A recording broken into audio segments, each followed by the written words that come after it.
Excited to welcome Murray State head coach Matt McMahon to the podcast. Coach McMahon is in his 7th year as head coach of Murray State and has an overall record in 6 seasons at Murray State of 123-64 for a 65% win percentage. Coach McMahon has led the Racers to one of the greatest 3-year periods in program history that includes 3 straight OVC regular season championships from 2017-18, 2018-19, and 2019-20, and 2 OVC Tournament titles, 2017-18 and 2018-19. In the last 3 seasons, the Racers are a combined 77-20 for a 77% overall winning percentage. Coach McMahon, welcome to the podcast. Chris, thanks so much for having me. Great to be with you today. Well, good time of year. I know we were just discussing off air. You're getting back into league play here where you go Thursday, Saturday, and tremendous success, especially within the league. And wondering maybe just to start, if you can outline a little bit of your philosophy about how you approach your league schedule. Well, for us, we are always Thursday, Saturday. So Mondays, we always spend strictly on Murray State, trying to make corrections from the previous weekend, get our team better. Then Tuesday, Wednesday is preparation for Thursday's game. We never look ahead. We don't ever take advantage of the extra time early in the week to prepare for Saturday's game. So that puts some pressure on us come Thursday night and Friday. But our goal, as cliche as it is, always to go 1-0. And then we'll turn our attention to the next one.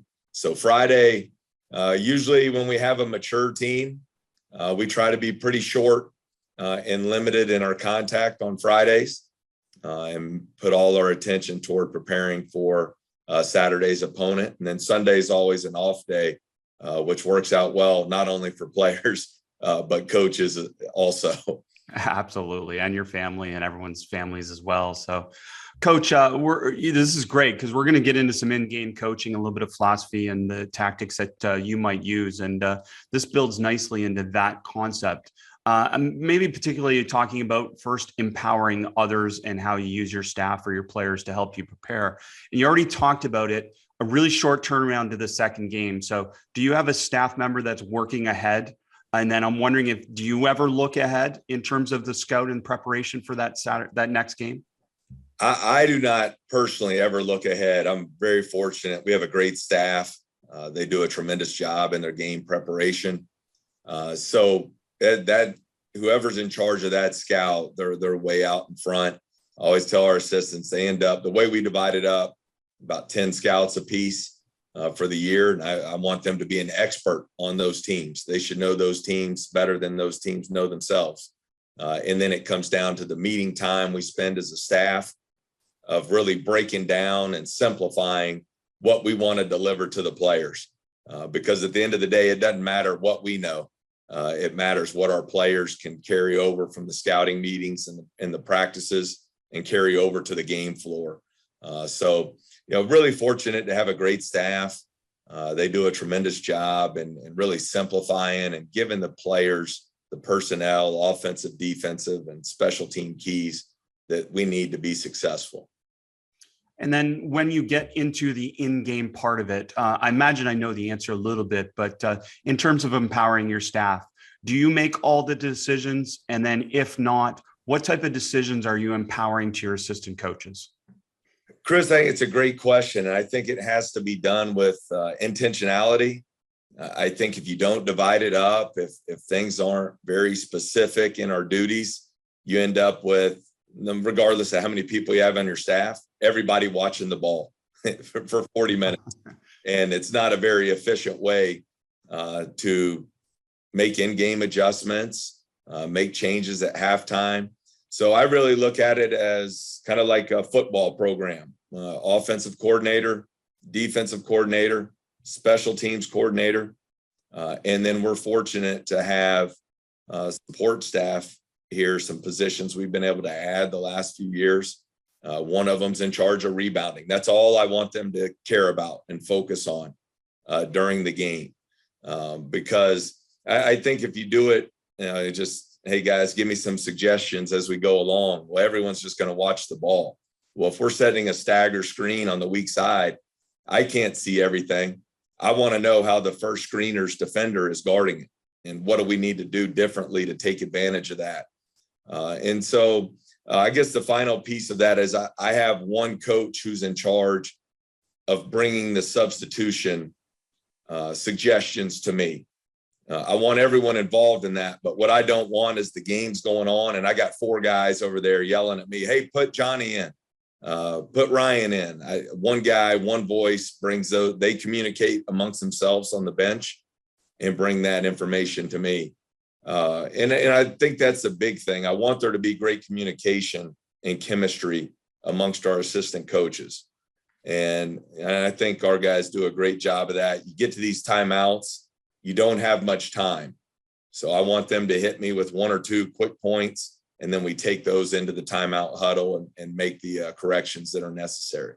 I think that's such an important point you shared there about one voice actually communicating to you, because I've been there before where too many people are trying to tell you things.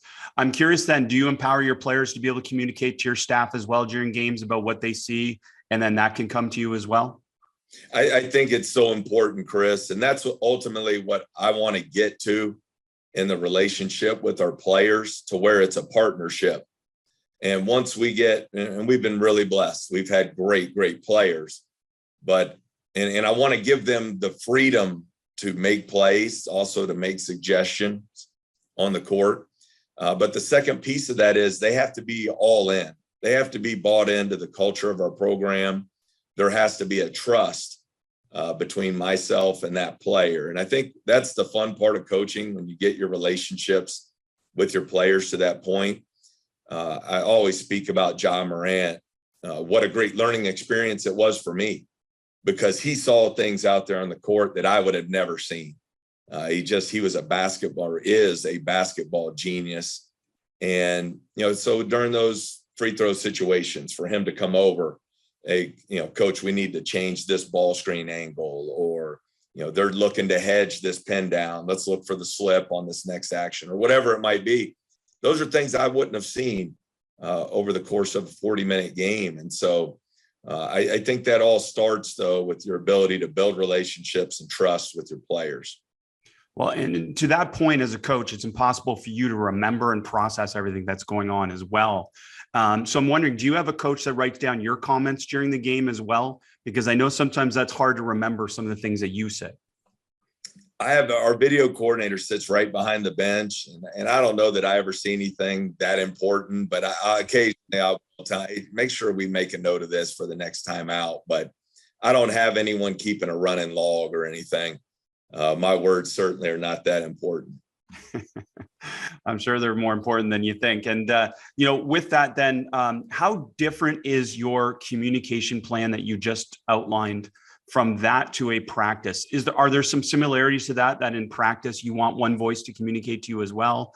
Or is it a little bit more open in a practice environment? Oh, no, I want every coach coaching. I think. Right. I didn't mean that in that context. I meant in terms of feedback to you. Oh, yeah. No, when we say we have a quick water break or a dead ball situation and we huddle as a staff, I want everyone empowered to speak up and let me know what they see. Really, I like the personnel feedback a lot. I know we get caught up in X's and O's, but we spend a lot of time on what's this player's mindset today? What's his focus level? How can we get more out of him? How can we get this guy locked back in to what we need to get accomplished today? So that, speaking to that, I have each player is assigned to a mentor coach. So each coach on my staff has 2 to 3 players in their mentor group, and they meet weekly. They do one-on-one individual workouts with that coach. They cover academics, social, film study, every aspect of their life experience while they're at Murray State. And I want them to have those great relationships so we can help these players max out consistently on a day-to-day basis. I love that. That's such an important concept. And coming back, maybe diving a little bit deeper, if you're okay with that. You talked about one coach, say, being responsible for rebounding. So can you give us an idea what they would be looking at and then what they would be communicating, say, if things were going well or weren't going well?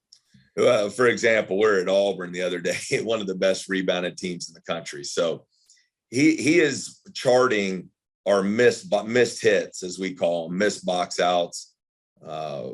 And in that each media timeout, he's going to relay that information to me. Hey, John missed 2 box outs that segment. We missed 7 as a team. We really need to address this in the timeout and make it a huge emphasis moving forward. So that's what he's charting, missed hits on the defensive end. And then on our offensive end, we've gotten off to a good start as a top offensive rebounding team this year. Just overall effort to get to the glass. We have responsibilities. We have guys who are assigned to crash the glass every time. And then we have get back guys, and making sure that everyone is fulfilling their duties there, not only for our offensive rebounding coverage, but then that sets our defensive transition alignment. So those are the things he would be watching, not only in the games, but in practice. And then when we meet after each game, the coordinator of each area I covered, offense, defense, special teams, rebounding, has already edited the game, clipped everything up, and we meet as a staff and go through it and watch it. The good, the bad, the ugly, the corrections that need to be made. And it really helps me organize the next practice and the emphasis that we need to have for that upcoming week to hopefully keep improving our team as the season goes along.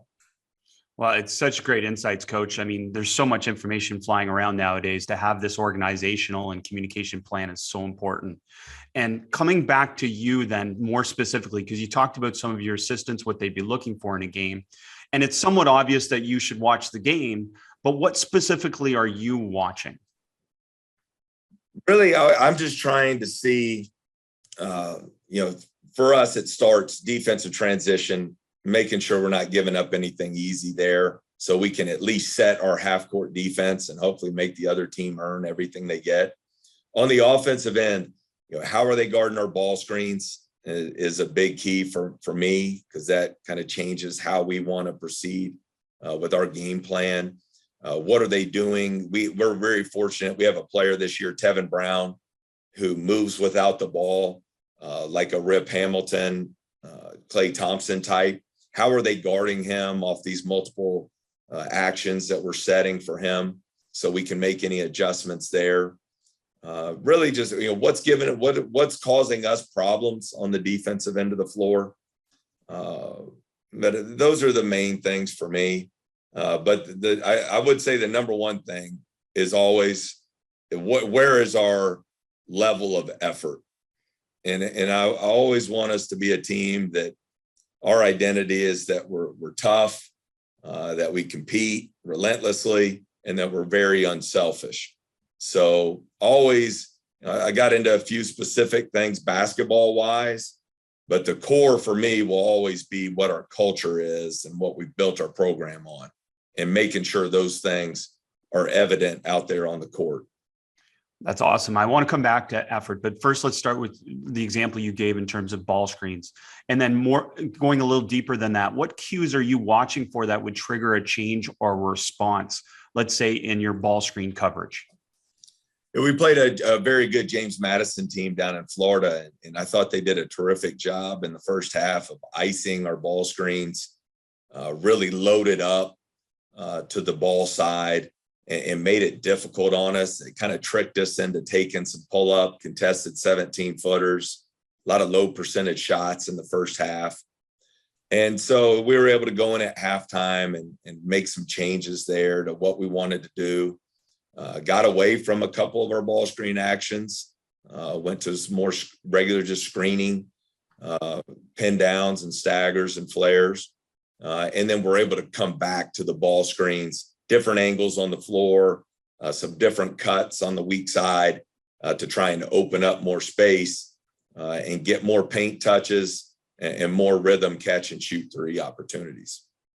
Well, I love that. And I want coaches to understand that. Like, sometimes the best way to counter ball screen coverage is to go away from it and then come back, because teams are so, especially at the beginning of games, aren't they? They're so dialed in to cover a certain way that if you go away from it and come back, they won't be as dialed in potentially. No, I agree 100%. And then they're trying to adjust to whatever you change to. And then while they're trying to make those adjustments, now you come back to maybe your original game plan, and some of those things have opened up for you. So just trying to really evaluate what the other coach is trying to do from a defensive coverage standpoint, and put your best players in positions to make plays. And that's the ultimate goal for us on the offensive end of the floor. Man, this is why coaching's so fun. I know those type of things. Coach, is anyone watching the opponent's bench for substitutions or play calls? We do. We have one of our support staff. He sits in that seat closest to the opponent's bench, is always watching that. We don't do the big, huge whiteboard with your matchups, but the coach who's in charge of the scout is making sure the matchups are set. And that's his key coming out of every timeout, every substitution that's made on a dead ball or free throw. That's the scouting coach's responsibility to make sure we're matched up and dialed in there. And then with that, is someone watching the clock? And then what type of things are they communicating based on watching the clock?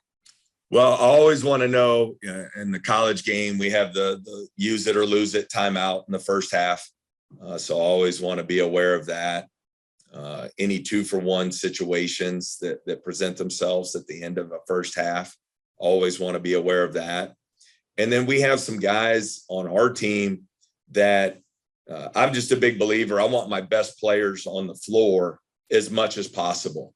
And so watching, hey, we're on defense, 12:08 left in the half, media timeout coming. That's a great opportunity to sub him and get him a longer break. So those would be some of the things we would be watching for the clock. And then I think, like most teams, we have a call for when the shot on our offensive end, when the shot clock's under 10, to make sure there's a high alert there. We don't want to be in that position often. We like to play pretty fast.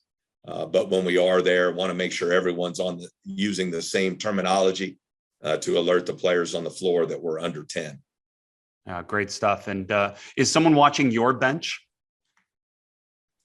The camera. Yeah.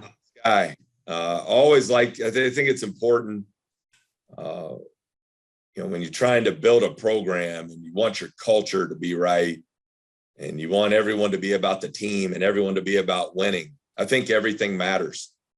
And so I want to know what our timeout huddles look like. I don't have time to deal with that in game, but if a guy's not paying attention or he's not focused in, or a guy's doing good things, communicating the right way to a teammate, encouraging teammates. I want us aware of that. I think the bench energy is really important in game, especially the first half when we're on our defensive end. Our guys, we all speak the same language. We all use the same terminology here. They need to be communicating those things from the bench on the defensive end of the floor. And I think that's important. I want us to celebrate the good plays. Nothing will drive me crazy. We'll make a guy dive on the floor, get a loose ball, hit a teammate on the run, and we get a breakaway layup. And I turn around and one guy's sitting on the bench, like he's being held at gunpoint to be there. That drive me crazy. So I want guys who are engaged and invested in the team and what we're trying to get accomplished out there. Unfortunately, we've all been there as coaches and that feeling as well. But I love the point that you just made, because I think as a young coach, this was a mistake I made too often. And it completely changed and altered the emotion of the game when I dealt with those things in game. And they just simply take you away from your focus as a coach, and they don't help your bottom line, which is winning. And is that something that you've learned through your years as well? Oh, Chris, yes, you're so right. I went from doing a very, very poor job of that to right now, I'd probably say very average.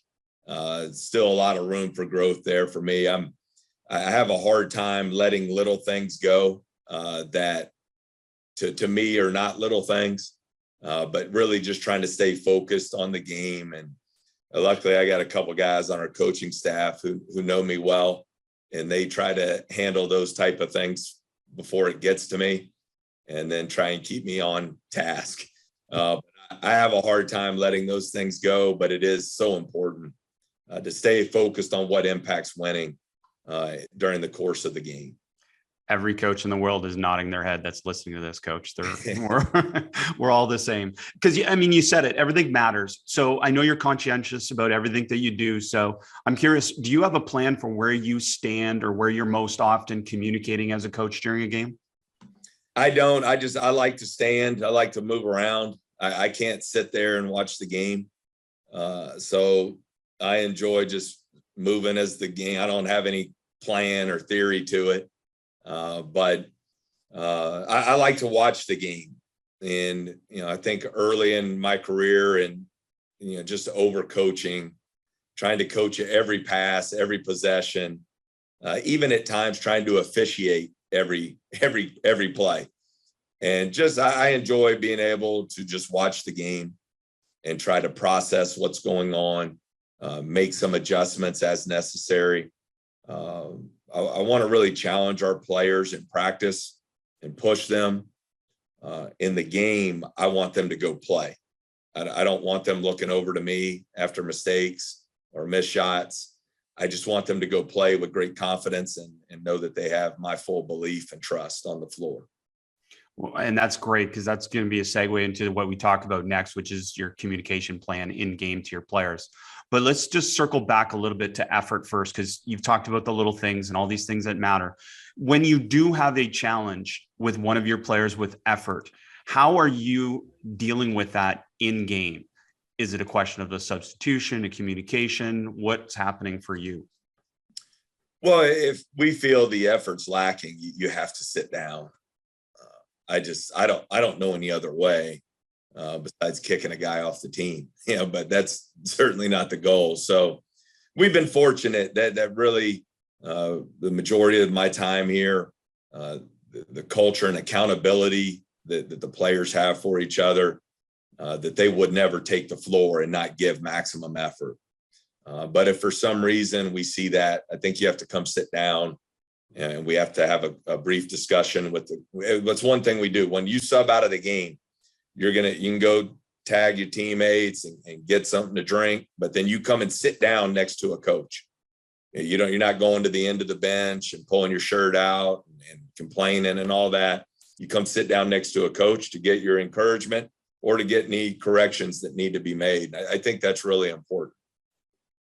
It's great stuff. And then getting back to this in-game communication to your players specifically, I imagine the cue words that you use from practice transfer to the game. So you're using certain cue words to be able to communicate quicker to your players. Can you give us maybe an example and just some insights in terms of how you do communicate directly to your players in game?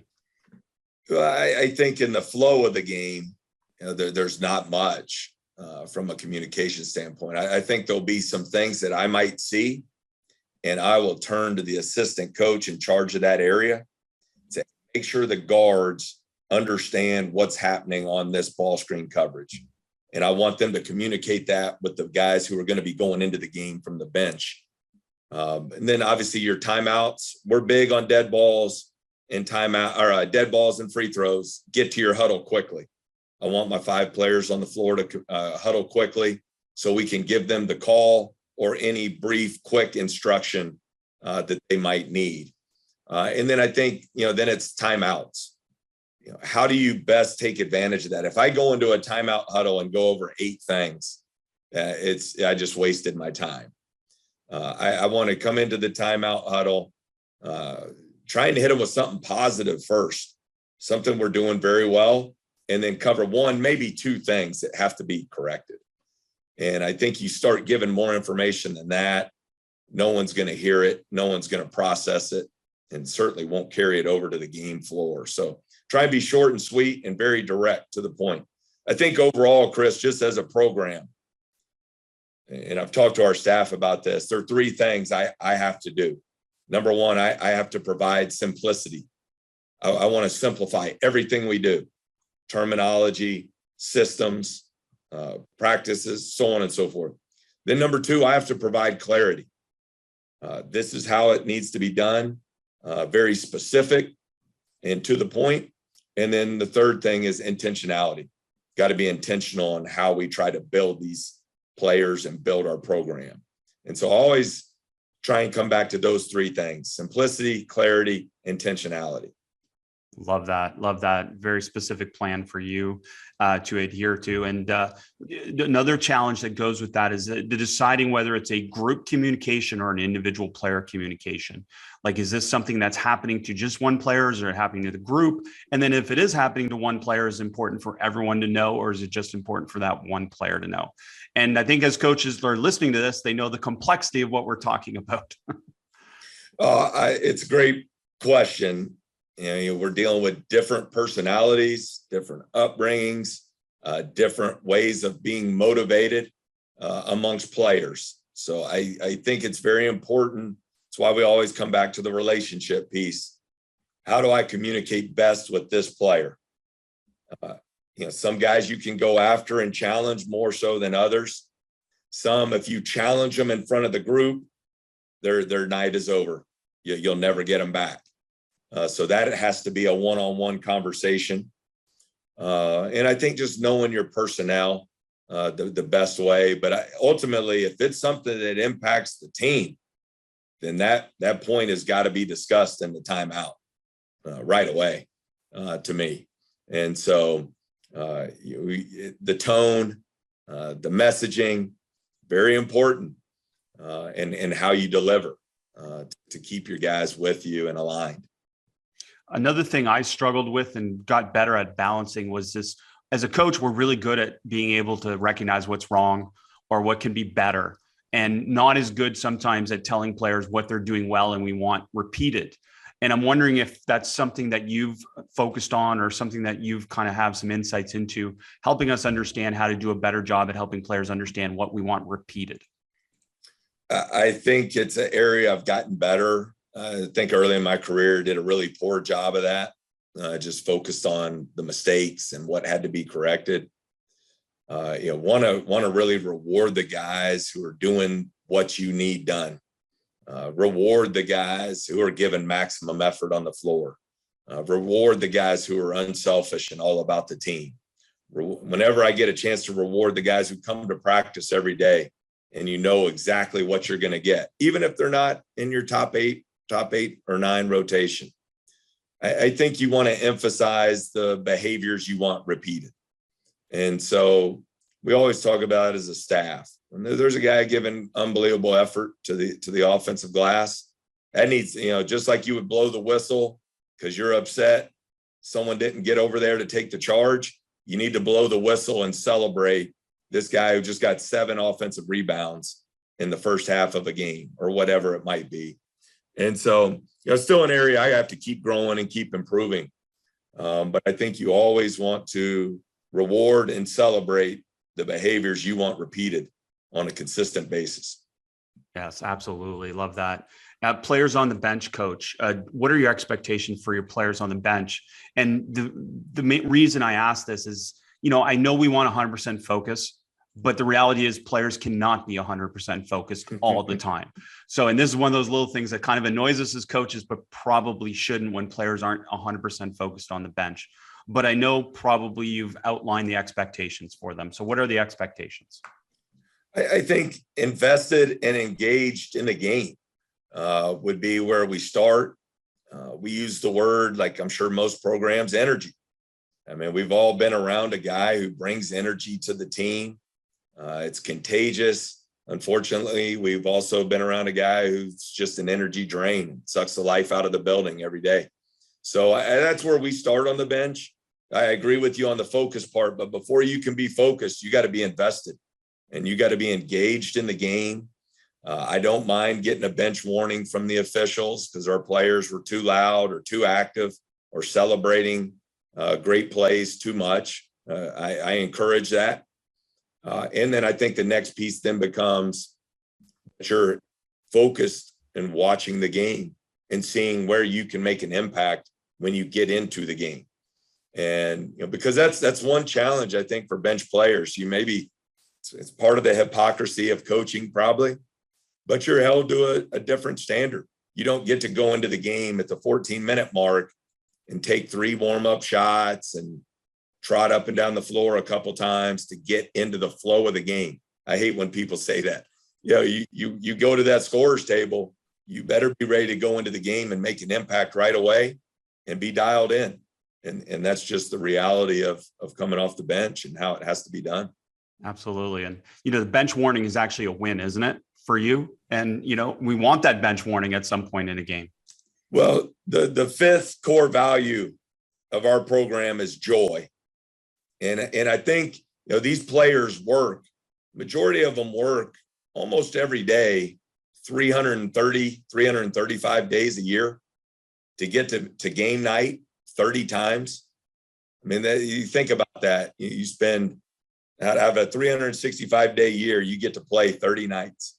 If you don't enjoy that, if that's not fun for you, if you don't celebrate that, then you really need to look to do something else. You need to do something else with your life. So I think that's so important, that there's fun and excitement and energy on your bench. Well, not to mention that you create a permission for them to have fun and excitement. And I think too many coaches take that permission away from players. So I love that joy is part of your values. Do you want to give us the other four, Coach? Sure. Starts with hard work. The way we define it, and again, I think I got to provide clarity. Elite performance requires elite preparation. The number two is unselfishness. Do you make the people around you better? Number three, toughness, ability to move on and focus on the next most important thing. And then four, accountability. Do your words and your actions match? And, so many times they don't. And that's our job, is to create that kind of culture where if you say you want to be a pro, then your actions better back that up by how much time you invest in the gym and film study, the weight room, nutrition, rest, sleep, whatever it might be. For example. And then the fifth being joy. When I first started, when I was blessed enough to get this opportunity, joy was not one of them. It was those first four I mentioned. And then the first one was character. But after the second year here, I was miserable. I'd worked my whole life to get this unbelievable opportunity of a lifetime, and it was miserable coaching our team. And so character became just the price of admission. If you don't have that, you're not a part of our program anyway. So we removed character from our five core values and added joy. And it's been a game changer for our players and our program. Oh, tremendous introspection there, Coach. Thanks for sharing that. Back to the players on the bench. I'm wondering, are there ways that you're keeping them engaged as well? Or is someone responsible for asking them questions? Because we know one of the mistakes that we all make as coaches is sometimes we yell at our bench. No reason. They're not playing. Well, we align our bench a little bit differently. Our seats closest to half court are 6, 7, and 8 on the depth chart. Our first three subs into the game. And then we have our assistant coaching staff in the middle, and then our other players going down from there. And it's done intentionally.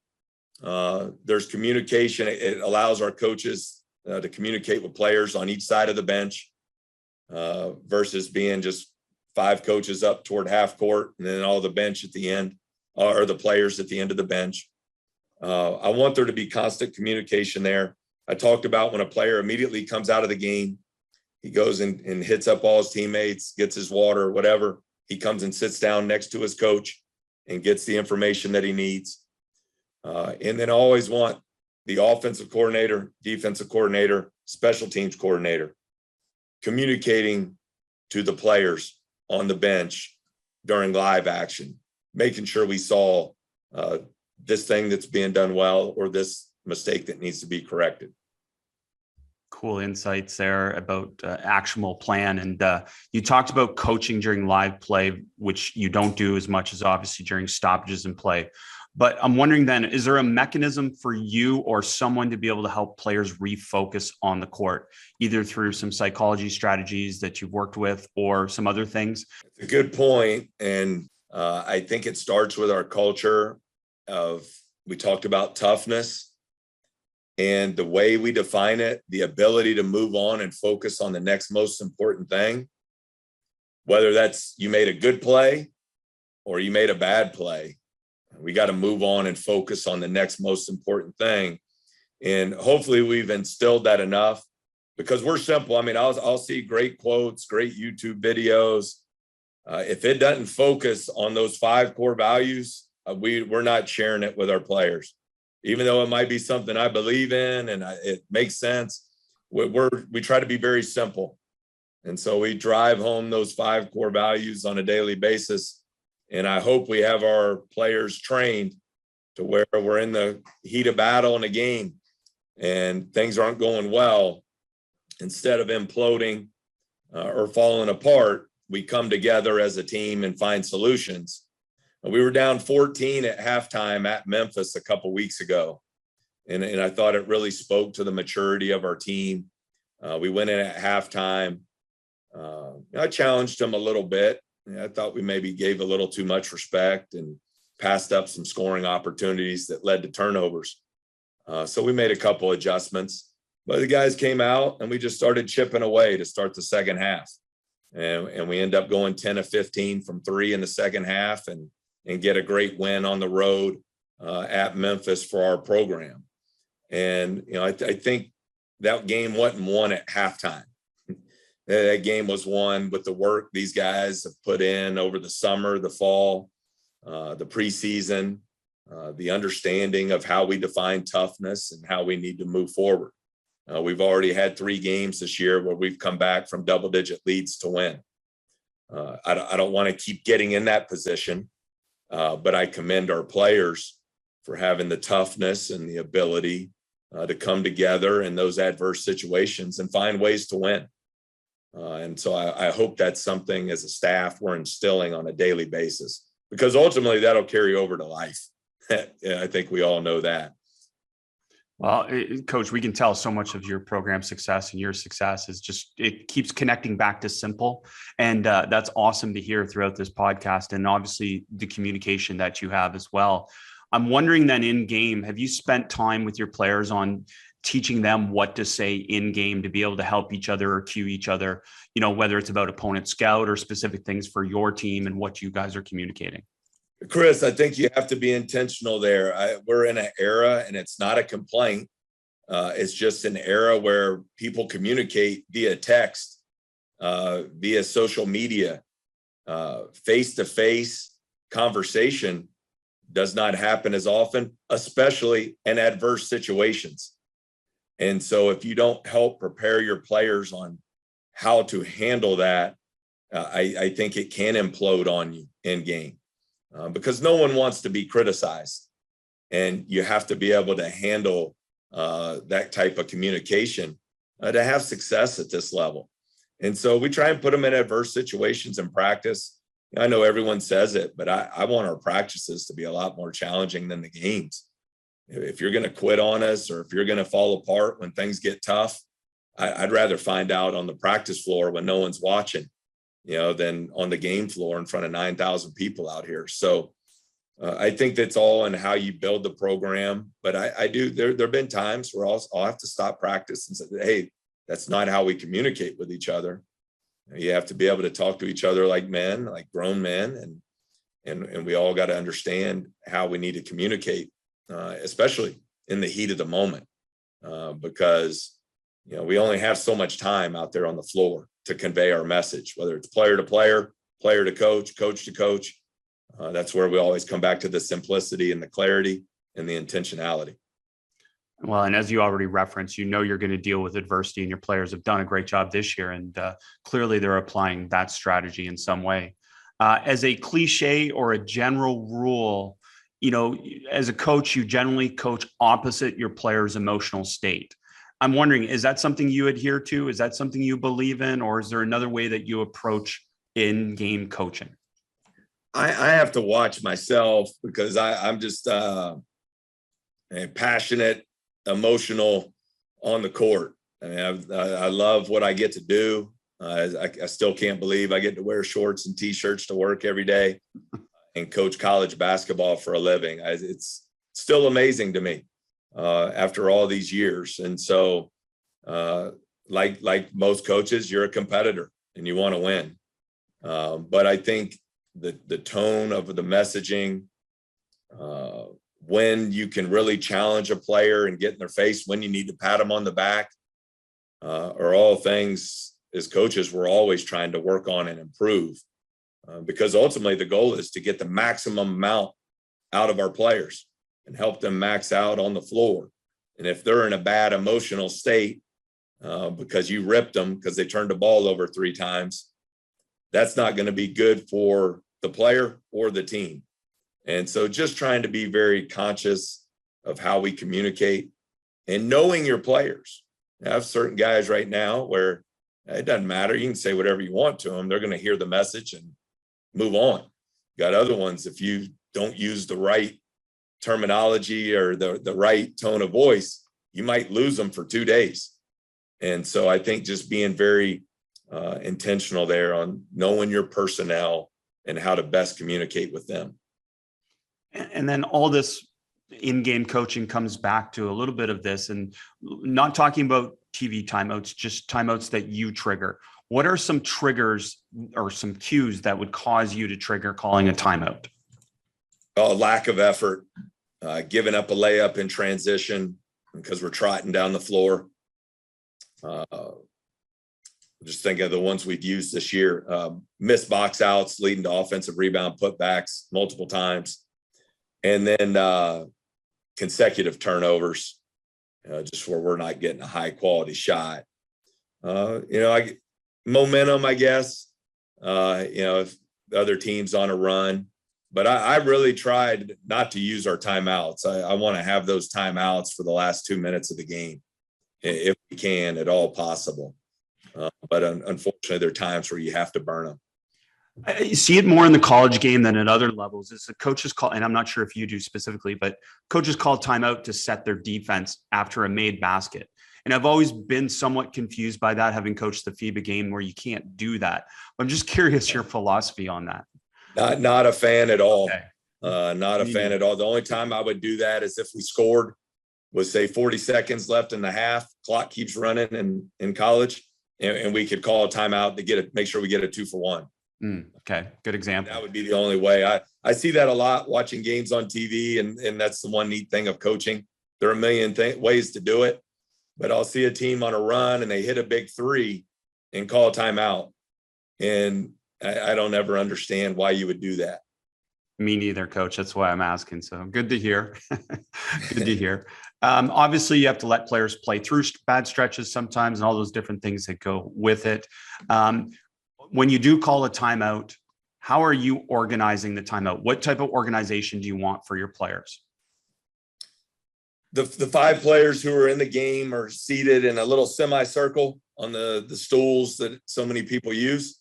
The other players are locked arms behind them. So I can see the eyes of every player in the program. I spend the first 20 seconds or what have you with the staff, and then we go into the huddle. And I want to be very organized in what we're going to use that time for. So like I say, it's usually hammer something home that's very positive. And then if there's an X's and O's correction that needs to be made or adjustment, or simply what we want to run coming out of the timeout, we might review that there. But every once in a while, you got to go in there yelling and screaming, but that's certainly not the goal. You don't want to do that often, or they're just going to tune you out. Coach, with all your experience as an assistant head coach, I'm wondering if there's certain things within timeouts that you find you can make an intervention and it could lead to an outcome better than other things. Oh, for sure. I think on the defensive end of the floor, if there's a player that's really hurting you, and you can adjust how you're guarding that specific player, whether that's doubling the post, doubling a ball screen, face guarding and denying a really good wing player, to make the other coach have to adjust how he wants to get that player or keep that player involved in the game. I think on the offensive end, our whole offensive philosophy will always come back to how do I get, regardless of what you do defensively, how do I get our best players the ball in positions where they can make plays to impact winning? And so I think you can always be aware of how they might be guarding your best players and make some adjustments in that timeout. That might be simple, but might free up that great shooter for a wide open three, or might get that really good post player an easier touch in the middle of the lane where they can't trap them, whatever that might be. We know this is the analytics age, and we know there's tons of information that can potentially be used. So during games, what are you charting? And more importantly, what are you using specifically in game to help you make decisions? For us on the offensive end of the floor, just what's being effective and efficient for our team from our offensive plan. What's getting us the highest quality shots? What does our offensive rebounding coverage look like? On the defensive end of the floor, we, like a lot of people, we chart deflections just because I think it shows the energy and the effort your team's playing with. But the missed box outs, for sure. Our defensive floor balance is being charted. And then we, like a lot of programs, we call it a kill, 3 stops in a row. I think over the last 5 years, when we've had 6 or more, our record is 60-2. Wow. And we just took our 3rd loss to Auburn. We had 6 at Auburn. This is the 3rd time we've lost in 5 years when we have 6 or more kills. So that's something really important to us. We have our game goals, and we chart when we get that game goal, what's our record? We want to be able to give that type of data and feedback to our players. So when we get 6 kills or more, we've won 95% of our games. So our players need to understand the value in reaching that goal. Same thing with getting to the free throw line, our turnover rate goal, our defensive rebounding percentage goal, and so forth. So we focus in on those game goals and then really try to give our players feedback on what our record is when we meet those goals, or vice versa if we don't meet those goals. Well, I think what you just said was so important for everyone to understand, is that connect the stat to success, connect the stat to something that actually helps players understand that it helps them individually get better and helps the team win. And I love that you just connected that. Do those game goals, do they change from game to game, or are they pretty consistent? Ours do not change. We're always going to be the same. We've been lucky. We've had really good players on offense. So really our only offensive goal is to be below 17% turnover rate. And so the rest of it focuses on the defensive end of the floor. I think if we play the right way on offense and execute, we'll get high quality shots and have good enough players to score enough points to win. So the majority of our goals focus on the defensive end of the floor. Good stuff. In terms of substitutions, do you like having a set rotation with a set time, or is it more based on field, time, score, matchups? Combination of the two. I do like, though, on game day, I'm going to meet with the staff and we're going to go through. I want to have a good idea of who's playing, what the rotation looks like, when we want to try to make those subs, who's earned the time in practice that week, and so forth. So I go into the game with a pretty good idea of what we want to do. And then that's always going to fluctuate based on the flow of the game, foul trouble, someone playing well, not playing well, what have you. But I think it's important. I don't want to go into the game blind and it be a free for all. I'm not one of those. I don't believe in playing 11, 12 guys. I'm just not any good at it. There are coaches who are really good at it, but I prefer to know who my 8, maybe 9 guys are. I want our players who have earned the time to know they're going to get their time. And I want our best players on the floor as much as possible. I'm wondering if you could expand on the one point you just made, which I think is so important. And that's the concept that a player can actually earn playing time, because it's kind of like a cliche we all say to players, but the reality is it doesn't always happen. So saying that, what you just said about a player can earn playing time from practice, how do you make sure that the team knows that and notices that? Well, I think it's important. If not, eventually you're going to lose 10-13 if they just see that there's no hope of them earning their way onto the floor. You have to be, spend as much time with those guys, understand, hey, here's what you need to do to change your role. And then also keeping some of the younger guys focused on the process of, you got to understand, this practice today on January 15th of your freshman year, it might not earn you 20 minutes of playing time on Saturday, but it will help you continue to get better so that when these three guys graduate next year, you're in position to step into that type of role. And I think that's hard for players to see. And so I want to be very intentional on how we communicate that with our players so they understand the value. But just going back, our team, we had the 2019 won a game in the NCAA tournament with John Morant. Our two starting post players in November and December ended up being 5th and 6th in our front court rotation by January and February. And our 6th post player on opening night ended up being a starter for us. And as a freshman, he's still with us. He's a 4-year starter, a 2-time all-league player. And so that we have examples from our past where guys have climbed the ladder and taken over roles on good teams. And so I think it's important that they see that and know those opportunities exist. Well, thanks for sharing that, because as we know is often the case, saying it is one thing, but action speaks louder than words. So actually playing them is what players want to see and notice. And that's a huge part of it. In game, when you're coaching, what triggers you to call or to focus on a specific concept or action or a specific play call within the game? What are some of the things that trigger you to call a certain thing? Well, I think just going into the game with the general plan of attack, where we think we can be successful, and most importantly, who we can be successful through our personnel, making sure we're getting them the ball where they need the ball to make plays for our team. I think so much, it's great when you run one of these corner rip plays and you hit the corner and you cross screen and the other team falls asleep and you catch it and lay it in and you feel like this great coach. Those are great.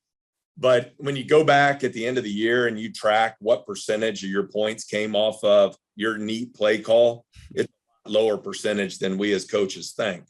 So I think just making sure you have a good plan of attack, getting the ball to the people who need it, where they need it, so they can make those plays for you. And, there'll be times you hadn't scored 2 or 3 trips. Hey, this ball's got to go inside. Or your best shooter hadn't gotten a look in 4 minutes. Hey, we got to run him off some screens. We got to free him up. Let's go to one of our money plays. I think there are those triggers that you have.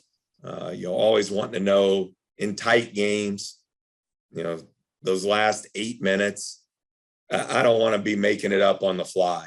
I want to go with what our players know the best, with what's been most effective for us, and not be so worried about, that they know it's coming. But just do your job, do what we're supposed to do. All of our offensive system should have multiple scoring options out of everything we do, make the reads and go make the plays. And so that's how we try to do it. Yeah, those unstructured moments are really what defines winning and losing, aren't they? So much. Saying that, though, do you script any plays at the beginning of the game? No, the first possession, Just usually. the first possession, yeah. First possession, and have a good idea. Hey, these first 3 trips, these are what we want to look to do. But one thing we try to do, and it's the fun thing about getting to be a head coach, and you can run whatever you want. You can do whatever you want on offense. And so we try to have a variety of different actions, and you just never know what might be good on that particular night. I mean, we're in a championship game 4 years ago, and we went 1-4 flat. It was a tie game, about 12 minutes to go, and sprinted up an excellent pick and pop 4-man and set a flat ball screen at the top of the key and picked and popped. And we ran it the last 12 minutes of the game. It won us a championship. Nothing special to it, but we had a variety of ways we were able to score out of it. And it was very effective for us. Other games, it might be multiple stagger screens that end up being good for you. Another game, it might be pounding the ball into the post. So just trying to have a variety of ways that you can win games. I think is important. Coach, I mean, the success there has been tremendous and great history in that basketball program. For you specifically, in the last 5 years, you just won your 100th game and your 135, just tremendous success. Wondering again, if you can give us some insights into what's led to that consistency of success within your program. Thanks a lot, Chris. I would point out right away, we've had great players. And I think that's an answer you hear commonly from coaches, but I would add to it great players who have bought in to what our program's about, on and off the court, offensively, defensively. They've bought into the core values, to the culture that's been built here, and have a great coaching staff. I mean, I can't believe some of these guys are still here with me. They should be on to the highest level, Power 5 type jobs. They're really good in building the relationships with our players and really investing, their families included, investing in our players to make sure they have a great experience while they're here. And so that's the rewarding part for me. We had Shaq Buchanan here. He made his NBA debut last night for the Memphis Grizzlies. For the last 3 years, he's just been working in the G League, working.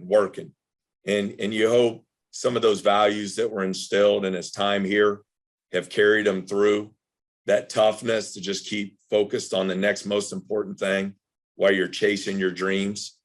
And now to see him in here in the office last night, make his NBA debut, you just cry tears of joy because you know how much that means to him and his family.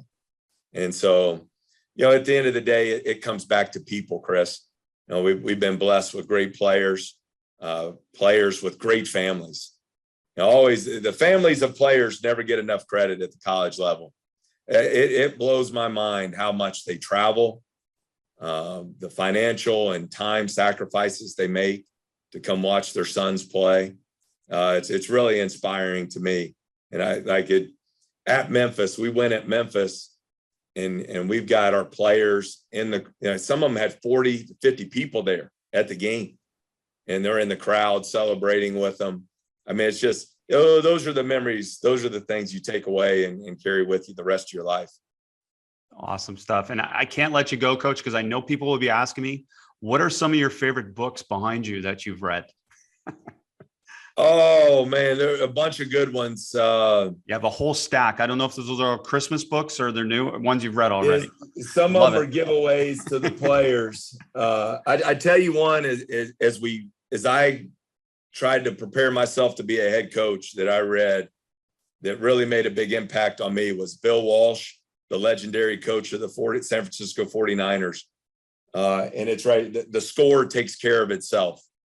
And it was just about how he built that organization, the standard of performance, the culture, how every person in the organization matters and impacts winning. That one was terrific. Nick Saban's book that he wrote when he was at LSU. It's now out with the Alabama cover. That was an awesome book. And then, I love all the John Gordon short, quick hitting books. I think those are good to study with your players. The Energy Bus, the training camp. Training camp's great. Yeah. One-on-one studies with our players on that because they all want to be pros one day. And it's about an NFL player, his journey to become a pro, what the best of the best and what they do to separate themselves from everyone else. But we could talk books all day, but those are some of my favorites. Awesome. Just curious as they're behind you, and it's great. Coach, I can't thank you enough. Just tremendous stuff, tremendous insights into you and your program. Thanks for sharing the game with us. Thanks so much, Chris. Thanks for all you do for the game and to sell it, to promote it. And I enjoy it. I steal your stuff all the time. We install it into our offense. So awesome.